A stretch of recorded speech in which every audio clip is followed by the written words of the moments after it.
2026 May മാസം 24 മുതൽക്ക് 30 വരെയുള്ള ഒരാഴ്ചക്കാലത്തെ എല്ലാ രാശിക്കാർക്കും മേഷാദി, മേടം, ഇടവം മുതലായിട്ടുള്ള 12 രാശിയുടെയും സാമാന്യ ഫല നിരൂപണം നടത്തുകയാണ്. ആദ്യമായിട്ട് മേടം രാശി, ഏരീസ് എന്നാണ് അതിന് പറയുക. അശ്വതിയും ഭരണിയും കാർത്തികയുടെ ആദ്യത്തെ പാദവും ചേർന്നതാണ് മേടം രാശി. മേടം രാശിയിലെ ലഗ്നത്തിൽ ചൊവ്വ നിൽക്കുന്ന കാലമാണ്. എല്ലാ കാര്യങ്ങൾക്കും ഒരു മുന്നിട്ടിറങ്ങാനുള്ള ധൈര്യവും സ്ഥൈര്യവും ഒക്കെ കൂടുതൽ കാണിക്കുന്ന ഒരു കാലമാണ്. ആഴ്ചയുടെ ആദ്യ ഭാഗത്തിൽ ബുധൻ 2ാം ഭാവത്തിലാണ്. അപ്പോൾ ധനകാര്യങ്ങളിലൊക്കെ കുറച്ച് കൂടുതൽ ശ്രദ്ധയൊക്കെ ചെലുത്തേണ്ടതായിട്ട് വരും. വരുമാനവും ഉയർന്ന് വരും.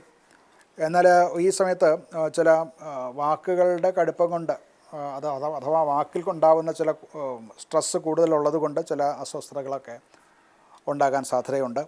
മെയ് 29 ശേഷം ബുധൻ 3ാം ഭാവത്തിലേക്ക് വരുമ്പോൾ കുറച്ചുകൂടെ ആശയവിനിമയ ശേഷിയൊക്കെ കുറച്ചുകൂടെ മെച്ചപ്പെടും. ജോലി രംഗത്തും അതുപോലെ നമ്മുടെ ജോലി സംബന്ധമായിട്ടുള്ള മീറ്റിംഗ്, ഡിസ്കഷൻസും അല്ലെങ്കിൽ മാർക്കറ്റിംഗൊക്കെ നടത്തുന്നവർക്ക് അങ്ങനെയുള്ള കാര്യങ്ങളിലൊക്കെ വിജയസാധ്യത ഉണ്ടാകുകയും ചെയ്യും. എഗ്രിമെൻറ്റ്സ്, നൂതനമായിട്ടുള്ള എഗ്രിമെൻറ്റ്സും ഒക്കെ വയ്ക്കാനുമൊക്കെ ഈ ആഴ്ചയുടെ അവസാനം അവർക്ക് നല്ലതാണ്. ജോലി രംഗത്തിൽ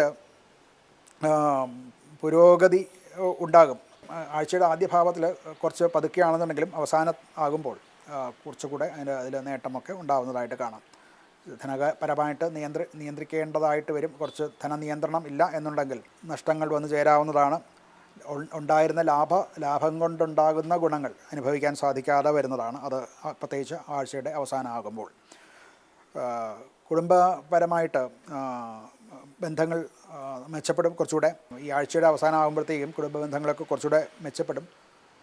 വാക്കുകളിലൊക്കെ കുറച്ച് ശ്രദ്ധ വേണം. അതുകൊണ്ടുണ്ടാകാവുന്ന ചില സംഘർഷങ്ങളൊക്കെ, ഫ്രിക്ഷൻസൊക്കെ കുടുംബജീവിതത്തിൽ ഉണ്ടാകാൻ സാധ്യതയുണ്ട്. ഇവർക്ക് ശിരസ് സംബന്ധമായിട്ടുള്ള ചില രോഗങ്ങൾ അഥവാ അങ്ങനെയുള്ള രോഗങ്ങൾ ഉള്ളവർ അത് കൂടുതലാകാൻ സാധ്യതയുണ്ട്. അത് ശ്രദ്ധിക്കേണ്ടതാണ്. അതിൽ ചെറുതായിട്ട് പറഞ്ഞാൽ തലവേദന, ശരീരത്തിന് ചൂട് കൂടുക മുതലായിട്ടുള്ളവ എങ്കിലും വരാൻ സാധ്യതയുണ്ട്. അത് ശ്രദ്ധിക്കേണ്ടതാണ്. ഹനുമാൻ സേവ ചെയ്യുകയാണ്, ഹനുമാനെ ഭജിക്കുകയാണ് വളരെ ഏറ്റവും നല്ല കാര്യം. ശിവക്ഷേത്ര ദർശനവും അവിടുത്തെ അഭിഷേകാദികളും അഭിഷേക തീർത്ഥം കഴിക്കുന്നതും ഒക്കെ വളരെ നല്ലതാണ്. അതുപോലെ തന്നെ ക്ഷമ ശീലിക്കുകയും ധ്യാനം പരിശീലിക്കുകയും ചെയ്യുന്നതും ഇവർക്ക് വളരെ നല്ലതാണ്.